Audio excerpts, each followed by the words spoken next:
अभी वो बुढ़े अच्छे से पैर दबा ले। तुझे यहाँ आराम करने के लिए नहीं लाया मैंने, काम करने के लिए रखा है। ढंग से पैर दबा ले।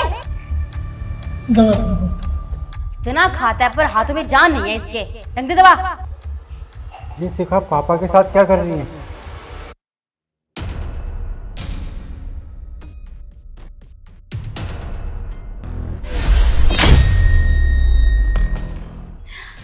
तरुण, निखिल उठो। क्या हुआ? मेरे पति का फोन है, कुछ बोलना मत। तू भी चुप रहना, समझा? हेलो तरुण। शिखा कैसी हो? मैं ठीक हूँ, तुम कैसे हो? मैं एकदम ठीक हूँ। और क्या कर रही हो तुम? कुछ नहीं, बस वही घर के रोजाना के काम। अच्छा, और पापा क्या कर रहे हैं? पापा तो आराम कर रहे हैं अपने रूम में। आराम कर रहे हैं? तुम मेरी पापा से बात करा सकती हो? अभी? हाँ अभी। ठीक है, करवाती हूँ। अभियो, बात सुन ले मेरी। अभी तो मैं तेरे बेटे से तेरी बात करवा रही हूँ, पर अगर तूने कुछ भी कहा मेरे खिलाफ तो तू जानता है ना तेरा क्या हाल करूंगी मैं।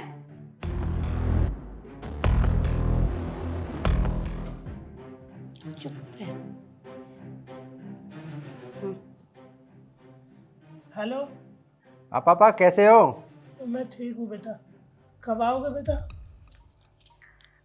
तरुण, वो पापा पूछ रहे थे कि तुम घर कब आओगे। मैं घर अगले महीने आऊँगा। अगले महीने? चलो ठीक है, फिर तुम भी काफ़ी बिजी होंगे ना, तुम करो अपनी ड्यूटी, मैं घर का काम कर लेती हूँ। ठीक है, ठीक है, बाय। बाय।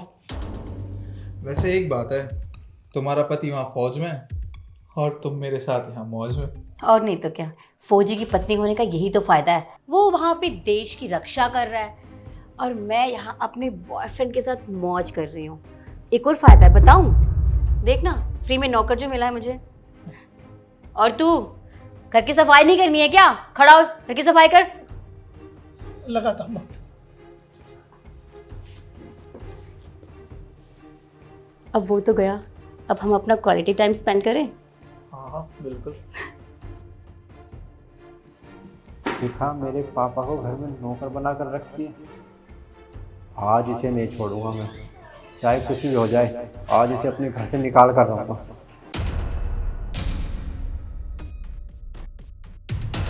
अरे आ गया बेटा तो। हाँ पापा, आ गया मैं। तरुण, तुम यहाँ कैसे?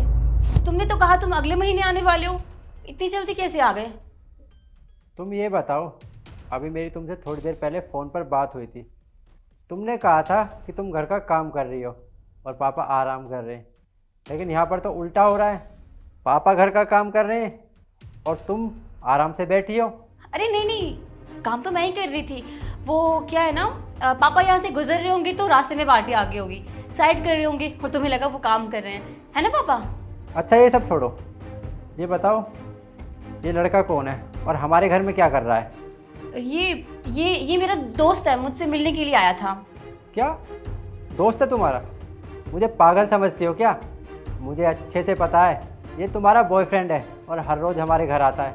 और तुम क्या कह रही थी कि पापा बाल्टी हटा रहे हैं? पापा बाल्टी नहीं हटा रहे थे, पापा यहाँ पे पोछा लगा रहे थे, क्योंकि तुम हर रोज़ घर में पोछा लगवाती हो पापा से।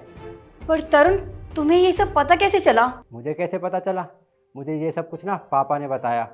पापा ने मुझे कुछ दिन पहले चिट्ठी लिखी थी, उसमें लिखा था कि बहू मेरे साथ नौकरों जैसा बर्ताव करती है, बेटा घर जल्दी आ जा। फिर मैंने सोचा कि पापा मुझसे मिलना चाहते होंगे, इसलिए ऐसा लिख रहे हैं। मैंने उस चिट्ठी को इग्नोर कर दिया, लेकिन कुछ दिन बाद दोबारा वैसी ही चिट्ठी आती है मेरे पास। फिर मुझे लगता है कि घर में कुछ तो गड़बड़ है, मुझे जाकर देखना चाहिए। और मैं आया, मैंने देखा तुम सच में पापा के साथ जानवर जैसा बर्ताव करती हो। तरुण देखो, मुझसे बहुत बड़ी गलती हो गई, तुम प्लीज़ मुझे माफ़ कर दो। मैं आज के बाद ऐसा कभी नहीं करूँगी, पक्का। ऐसी गलती नहीं करोगी दोबारा। शिखा, माफ़ी उस चीज़ की मांगी जाती है जो गलती अनजाने में हो। जानबूझकर की गलती की ना कोई माफ़ी नहीं होती। समझ में आया तुम्हें? देखो तरुण, तुम मुझे ऐसे घर से बाहर मत निकालो। देखो, तुम मुझे सेकंड चांस दो। मैं आज के बाद ना इससे कभी नहीं मिलूंगी।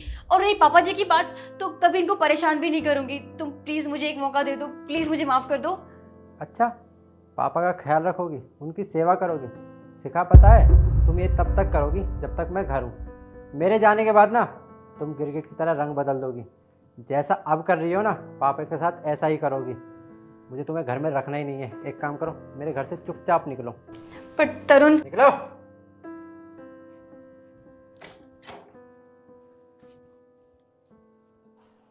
पापा मुझे माफ़ कर देना। मुझे लगा कि आप मेरे साथ मजाक कर रहे हो। मुझे नहीं पता था कि मेरी पत्नी आपके साथ सच में ऐसा बर्ताव करती है। मुझे माफ़ कर दो पापा।